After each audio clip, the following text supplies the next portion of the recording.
Hello, and welcome to the Alpine Valley School podcast. This is your host, Missa Gallivan. I'm a former AVS student, a graduate, and a current staff member at the school. As you might have guessed, I have a passion for Alpine Valley School, and I really enjoy talking about it, which is what led me to start this podcast in the first place. If you're not familiar with the Sudbury model, it can be a little confusing at first, and my purpose here is to help make sense of it all, mostly through casual conversations with people who grew up at AVS and can share what the real day-to-day experience is like. For those of you who are completely unfamiliar with the Sudbury education system in general, and Alpine Valley School specifically, I'd like to start by directing you to our website. It's www.alpinevalley.school.com. And there you can find a whole host of resources to help you get started. The target audience for this podcast is really those folks who have at least a little experience with this model of schooling and have an understanding of the basics. I'll try to explain everything as we mention it, but some of the ins and outs of daily life at school might be over your head if you haven't done at least a little bit of research beforehand. And anyway, there's some great videos on the website that I would want you to look at anyway. We are celebrating a big milestone next school year, our 20th year open. We opened in the 1997-98 school year, and now here we are 20 years later, still going strong. Just to put this into perspective, here's some facts about what were going on back in 1997. The biggest movie in the country was Titanic, which won multiple Academy Awards. Seinfeld was still new and exciting, along with being the #1 show on television. Boys to Men were at the top of the music charts, personal favorite of mine. Billy Crystal hosted the Oscars for the 6th time. Remember him? Now that we're all feeling nice and old, or at least I am, let's talk about how Alpine Valley School looked back in those days. Many people don't know this, but AVS actually opened for the first time in 1995, but due to issues with the space they were renting, actually had to close down again until 1997. The first day of school ever was in a shared space rented from a Unitarian church.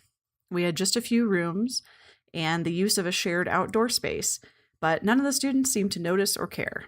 I know that for me, Alpine Valley School seemed too good to be true, even in a much smaller space than we currently occupy. The aspect of this anniversary that I find interesting is that even after 20 years, the philosophy of Alpine Valley School is exactly the same. Some of the specific laws in our law book have been modified, and definitely the procedures by which we are governed are very different, but especially because things are much more digital these days. But the underlying values, the foundation of the school, is unchanged. Fundamentally, we all still believe that children are people with their own drives and desires, and that they alone should determine their own destiny. And we could be around for another 20 years, or more, hopefully, and that aspect of the school will probably never change. It's the unshakable foundation, really, that allows for everything else. Alpine Valley School's first official student, at least according to the records, was Gina Mancuso, who remained enrolled until she graduated in 2009. Since we're celebrating this big anniversary, I thought it would be nice to catch up with Gina and see what she's doing these days, along with what she remembers about the pioneering days of Alpine Valley School. Here's my interview with her.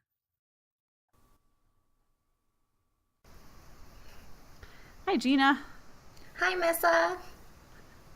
How are you? I'm doing good. How are you? I'm doing well, thanks. So I've known you forever, but not everybody who will be listening to this does. So I'd like to just see if you could start off by telling us a little bit about yourself. Yeah, for sure. So I started at AVS when I was 6. I got there the very first year they opened, and I went all the way through up until I graduated in 2009 when I was 18. And since then, I went to Red Rocks and got an Associate of Arts degree, and then I transferred to Metro, and I just finished up my bachelor's degree last week in computer science. That's exciting. Thanks. Very cool. Yeah, good for you. Thank you. So thinking back, way back to the early days, I'm wondering what your earliest memory of Alpine Valley is. Oh, I don't know. Let me see. I remember I remember the old building, and I went back there recently. I met up with Aubrey, who was also a student when I was there, and we were going to have lunch at a restaurant nearby, and we drove past it, and so we went in to go and see the building, and we were remembering all of the different things we did when we were there, because they had that in a really nice courtyard, and they had a little forest, we called it, and it was probably only about like 20 trees, and all the big fields we used to play tag in. And so those are probably my best memories. I was outside a lot as a little kid, so that's what I was Yeah, doing. that's great. Cool. So you were at AVS a long time, longer than I think most students end up being there. Yeah. Um, does anything stand out for you in your transition from being like one of the littlest kids to kind of a middle kid and then finally one of the stately elders of the community? Yeah, I remember it didn't really hit me that it was changing because everything kind of went pretty slow until it was either the year I was graduating or the year before, where all of a sudden I was one of like four or five of the oldest kids. And all of a sudden I felt really old. And so it didn't really hit me until about then. But So you kind of transferred through the middle stage without it having any effect? right, no, everything seemed pretty normal until there were no older kids to look up to anymore. It was just Uh-huh. me. That's funny. So you held some different elected positions at school, right? I did. I did quite a few things. School meeting chair was probably the one I did the most. I can't remember how many terms it was, but it was at least four.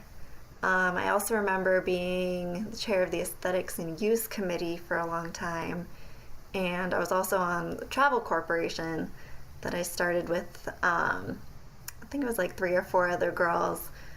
And we got that together so that we could go traveling, and we did a lot of fundraising for that. And those were, What was that experience like? I remember now vaguely when you yeah, guys did Travel Corp, and that was entirely student led, wasn't it?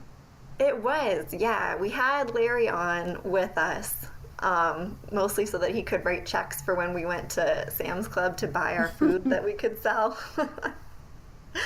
But yeah, we decided, I think it came out of a geography class we were all taking with Larry at the time. And we were studying Europe, and we had these big maps of all of the countries, and we would color them in and fill in the capitals. And then we decided we really wanted to go, and we're like, well, if we can raise enough money, we can go to England. We decided we want to go to England. And so we were all enthusiastic about it. And we are like, yeah, we're gonna go, we're gonna make it. And then we started brainstorming all the different things we could do.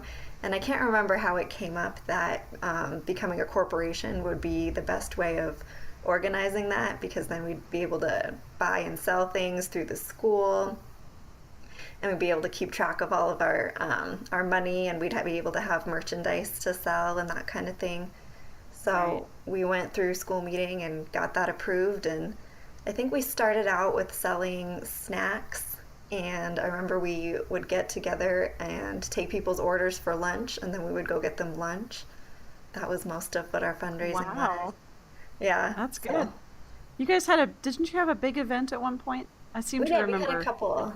We had an English Yeah, tea because that was our England yeah, themed, and so we that's right. we cooked all kinds of stuff for that. We had the traditional. We had tea, obviously, and we had the little cucumber sandwiches, and we made scones, and we had that. I think it was on a weekend or sometime after school, and got everything together. And we were cooks, and we were hostesses, and we were waitresses, and we were cleanup crew for the whole day, and it was fun. It was a good turnout. We made, I can't remember exactly how much now. That's going back a ways, but we did make quite a bit Sure. of money from it. It was a That's lot of great. fun. And how old were you at the time that you did that? I want to say it was around 13 or 14. I don't remember the exact years, but and I think it was Yeah. going for a couple years too, from what I Did remember. did you realize at the time that that was a pretty big accomplishment for a 13 and 14-year-old? I did not. It just escaped you. It just, I don't know, it didn't seem like a super big thing while we were doing it, because it was kind of along the same lines that a lot of other corporations were doing to make money. We were just a little bit more enthusiastic about it, and so we ended up making more than most of the other people who were just doing it passively. Yeah. So, Interesting. hmm So what did you end up doing with the money that you raised? we didn't make it to England, unfortunately. Oh, We had really high goals to set there, but we did go on a road trip through Colorado, and then we went to the Four Corners, and then through Utah, and then we came back. It was about, I want to say, a 4 or 5 day trip, and we saw all kinds of that's cool great. things. It was a lot of fun. Yeah, so you did have something to show for it. We did. We made it somewhere. Yeah, excellent, excellent. So you talked about school meeting chair, you talked about being the chair of ANU and Yeah, things like that. So positions of leadership, really, all of those. they were. Yeah. Um, yeah. Do you think that those served you kind of later on in life once you had moved on? I think they have. I think they were really helpful for getting comfortable speaking in front of people because I think that's one of the biggest changes I've gone through over my life because I was a super, super shy when I was a kid. And I did not want to talk to anybody. I wouldn't even like look at people who I didn't know. And my mom had to tell me that I had to say hi to strangers when they said hi to me. She's like, you can't just ignore them. You have to talk back to them. And I didn't want to at all. And so being able to just like be in a position of leadership where you kind of know what you're doing because there are guidelines for it. There's kind of a script and a structure to it, so it helps you kind of get comfortable with how things go, and then it just kind of as you do it, you get more comfortable with talking in front of people and talking to people and just being in charge of things. It's a pretty big confidence boost. Yeah, yeah, and that's one of the things that's interesting when we see kids come in who are kind of shy or introverted is their parents sometimes worry that they're never going to come out of that. But it sounds like that, at least for you, that being here long enough and kind of having to be in a situation where you did have to advocate for yourself made a difference. Oh yeah, for sure. And it definitely took time because I remember too because I was friends with Hannah, and you know Hannah, of course. She was Hmm. very outspoken and she wasn't afraid of talking to people at all. And so I was friends with her, and so whenever I wanted to know something, I would just ask her, and then I knew she would go and ask so that I'd be able to find out. So that's how it started. And then eventually I came out of my shell more and more as I grew up and got more comfortable. That's great. So tell me about the transition from AVS to college. That's always something that people worry that because they don't have a lot of structure hmm here, that they're not going to be able to successfully navigate. And I'm interested in just hearing how that was for you. Yeah, that was definitely something I was worried about personally because I had been at ABS since I was 6, so I had no experience in traditional schooling or anything like that. And I also didn't really have a reference for how much I knew versus how much I should know to be in college. And so that was a pretty scary thing for me to go and do. But once I got in, and I started out going to Red Rocks too, so I didn't go and apply to any big colleges or anything. I just started at the community college and started taking, I think I took 2 or 3 classes the first year just to get into it and see. And I did well in all the classes, and it was easy for me because um, they structure it very well and they have really nice teachers there and they have a lot of good resources, and it's a really great place to kind of get started and figure out what you want to do and how you want to do it. And I didn't have a problem with the increase of structure um, because we are kind of used to structure. It's like in our meetings are very structured. We have Robert's Rules of Order that we use for the school meeting, and those are pretty strict, I want to say. And so if you go Oh, into yeah. class thinking of it as a meeting, which it is, then it's no problem. And yeah, and so I was happy to learn that I wasn't behind in anything, even though I was really afraid that I would be because I didn't have any kind of way to judge myself on that kind of scale before then. So, Sure, that's great. Yeah, and it's funny because you're talking about the structure aspect because so many people come and see from kind of an outsider perspective, and it just looks like kids running around all day. But by the time you get older and you start participating in the school, like there's a huge amount of structure. You get like like a significant amount of experience in running meetings effectively by the time you're, almost 18. Right. Your expectations are pretty high for how effectively everything's supposed to run. It's true. Yeah. And I think that's a really good way of looking at it, because that's kind of how what I've seen when I was there too, is that when you're younger, it kind of is just like this whole big free, I get to play and eat and go and do whatever I want all day, every day. But eventually, as you grow up a little bit, you just kind of get more interested in the way things work, because it affects what you want to do more. For like when we wanted to do Travel Corp was a pretty good example for that for me, was because I didn't just want to go and play tag every day anymore. I was like, I wanted to do bigger and better things than that. And in order to do that, you have to organize a little bit more. And the school has this structure in place where when you're ready to go and use it, it's there. And you've also kind of been exposed to it the whole time.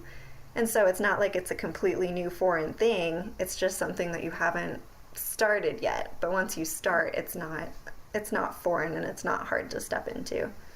That's great. And you're engaging with it kind of in a different way Yeah, than exactly. you did as a little kid. Yeah, excellent. How do you remember your experiences in judicial committee? Oh, I tried to stay out of judicial committee as much as possible. I was very good. I did not get written up very much at all. I had to serve on it every couple weeks, just like everybody else did. And I remember it being something that nobody really looked forward to because it cut into your day. But at the same time, it was something that,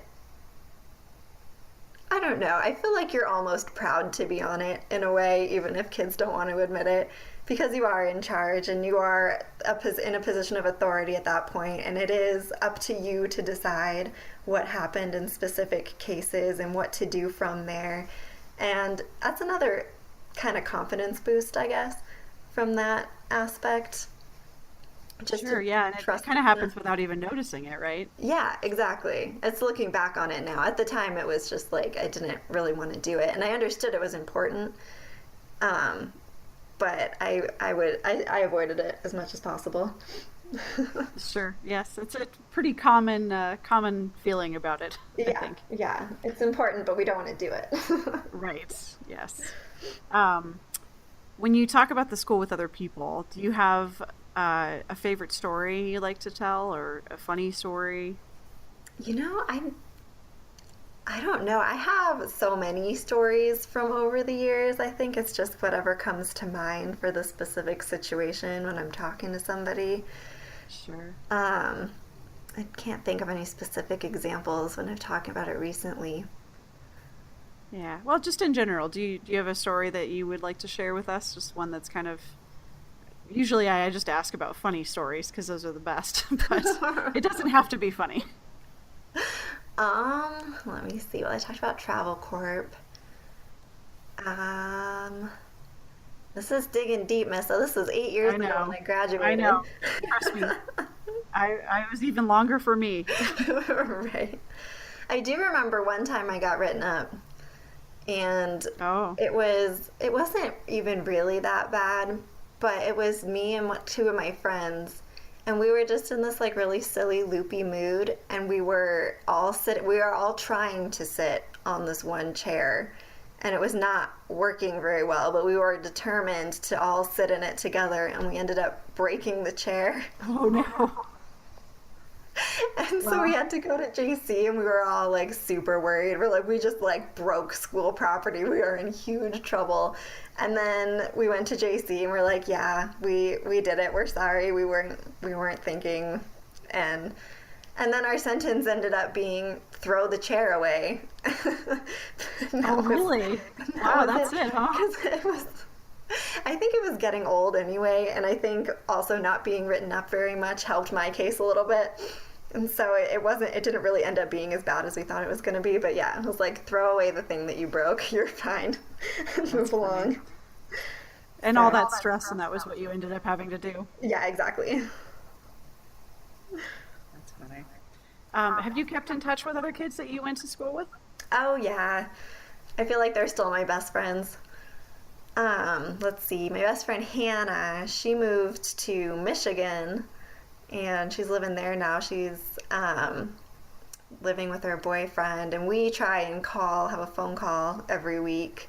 And sometimes we do it, sometimes we don't. I'm also in touch with Josh and Aubrey, who were I was pretty close with when I was going to school. And then my sister also went to the school, as you know, and she has a bunch of friends from school. And so when she sees them, sometimes I get to see them too. So it feels like an extended family. And so we're still kind of running into each other everywhere. Yeah, that's great. And that really is something we hear all the time from graduates, is that these are like relationships that you make that really last for life. They do. Yeah, and that was another thing when I was growing up too that I wasn't sure of, because the school is so small, you know. And so I was never really sure if the friends I had were just my friends because they were the kids around, or if they were like really quality people. And like I knew I liked them, but I didn't know like what else was out there at that point. Sure. And that was another thing going to college kind of opened my eyes to, was like, no, I'm not just friends with these people because they're here. It's like these are good people. These are my people. And so that was good to realize too, that that's great. And you shopped around a little bit, and yeah, got I went to somebody go see, else. and I mean there are great people out there too, but it's just not everyone is your group or your taste, you know. And I was lucky that I got to find those people when I was a kid. That's great. So we get this all the time when we talk to graduates, or we have, you know, a panel discussion with parents and graduates, and they say there's like, gosh, your graduates are so amazing and they're so eloquent, and that's definitely true of you as well, just speaking in this short time. Oh, thank you. But what do you think that is? What do you think is the kind of common thread that people come out of here with that always makes them seem impressive even just after a few minutes? I think it's because we talk a lot. Like honestly, like we talk a lot. We spend all of our school days communicating with each other, whereas a lot of students in a more traditional setting spend their school days listening and taking notes and writing things.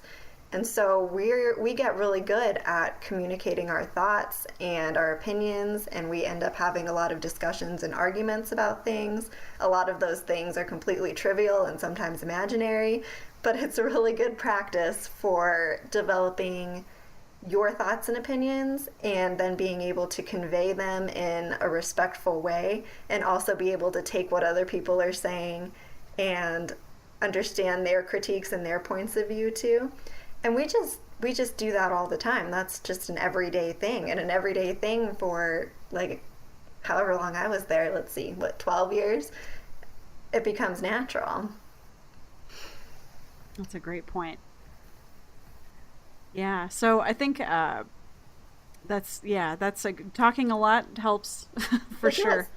Yeah, and it's kind of undervalued generally. Like when you meet somebody and they're like, "I talk a lot," you think, "Oh, okay, great." Right. I'm Yeah. not looking forward to this, but in reality, you know, it really helps you figure out what you think about things. Yeah, for sure. It definitely helps me. It's the best way for me, I realized, to be able to kind of work things out for myself. Like I'm not so good at just being able to read something or to hear something and get it. I need to be able to like talk about it a little bit in order for my thoughts to start going. And I'm not sure if that's a product of me growing up that way, or if it was just a happy coincidence that I've been getting to do it my whole life. Well, that's great. So recently, I mean, you graduating from college and you've had all Yeah. these things going on. Has there been a time recently where you've had an experience or done something really well and thought, boy, like I learned that at ABS? Yeah, pretty much every time I have to stand up and do a presentation. And I think I Yeah. only had to do one this semester, but I've had to do at least one pretty much every semester in recent years that I can remember. And it's just like going up and being in school meeting. You go and you're up in school meeting. We do it in the theater, and so we have the stage, and you're up on the stage and in front of everybody. And so it's the same kind of deal. You're up in front of the class, and you have to present your work or whatever the meeting agenda is for that day, or your presentation for the class. And it's still nerve-wracking. You still get like the sweaty palms and the dry mouth, but I've had experience, and so I know that it's going to be okay because I know how to do it. That's great. That's super great. Okay, last question. Yeah. And this is my favorite one. Okay. So pretend that I am enrolling my son at AVS and I've never heard of it. Or I've heard very little about it, only that it's just anarchy and craziness. It is. And I'm like, Gina, That's what it is. I don't know what I'm doing here, man. Like this seems really weird, and I need you to just reassure me that I'm doing the right thing. What would you say in that situation? I would say that if you trust your kid, then AVS is a good place for them because it's not necessarily going to be an easy place to send them. There's a lot that's different about it than you're going to get with a lot of other traditional schools. And we also don't have as many, I guess, like markers for success along the way that you get from other places too, where you're reassured that you're doing the right thing. But if you trust your kid and you've seen your kid learn on his own up till this point, and just with like your parental guidance, that's kind of what AVS is an extension of. The staff are more, they're there to guide you as you learn on your own. And there is a structure in place that he'll eventually grow into. And it's going to be a good place if you believe that the way that your child is learning now is a good way for him to continue learning. Yeah, that's great. That's a good answer. I feel better. Okay, thank you. I'm glad.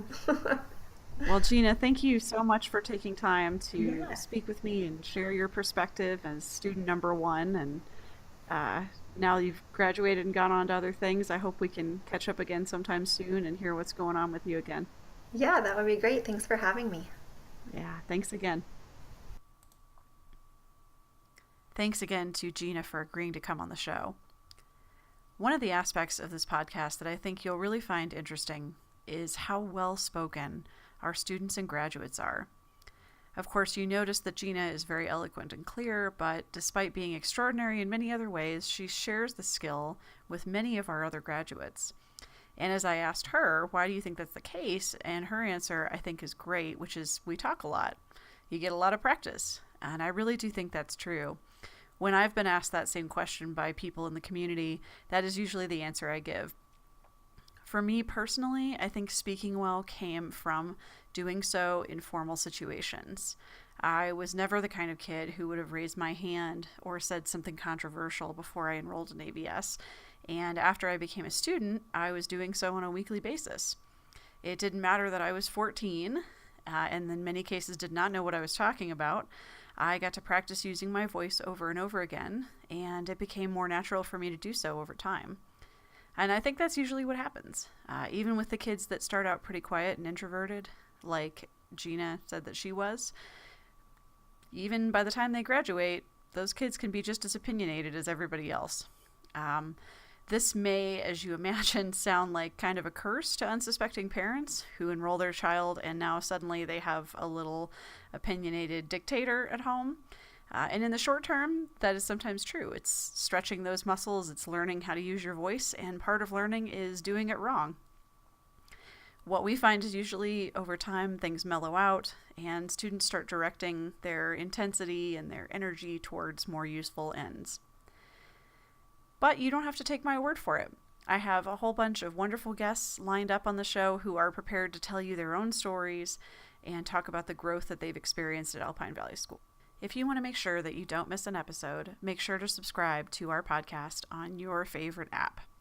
You can also leave a review or share this podcast with your friends and family, especially if you have relatives that may be a little skeptical about the school that you are sending your kids to, or the school that you go to if you were the student. Sometimes hearing people's individual stories, especially once they're on the other side of their schooling career, can really go a long way to allaying those fears. We are also developing a listener question segment on the show. If you have a question you'd like to pose about Alpine Valley School, please send an email to podcast@alpinevalley.school.com. Again, that's podcast@alpinevalley.school.com, and use the subject line listener question. We'll start featuring those on the show shortly. Alpine Valley School thrives on the involvement of our community, which also includes fundraising. If you want to contribute, check out our website. Again, that's www.alpinevalley.school.com for ways to get involved, which can include supporting Alpine Valley through Amazon Smile and other programs that take only a little effort for you and can make a huge difference for our school. Thanks for tuning in today for the first episode. Huge thanks again to Gina for coming on the show and sharing her story. And thanks to Isaac Eliason, who composed our theme music. I'm Missa Gallivan, and this is Alpine Valley School's podcast. Tune in again soon for more great stories about real learning for real life.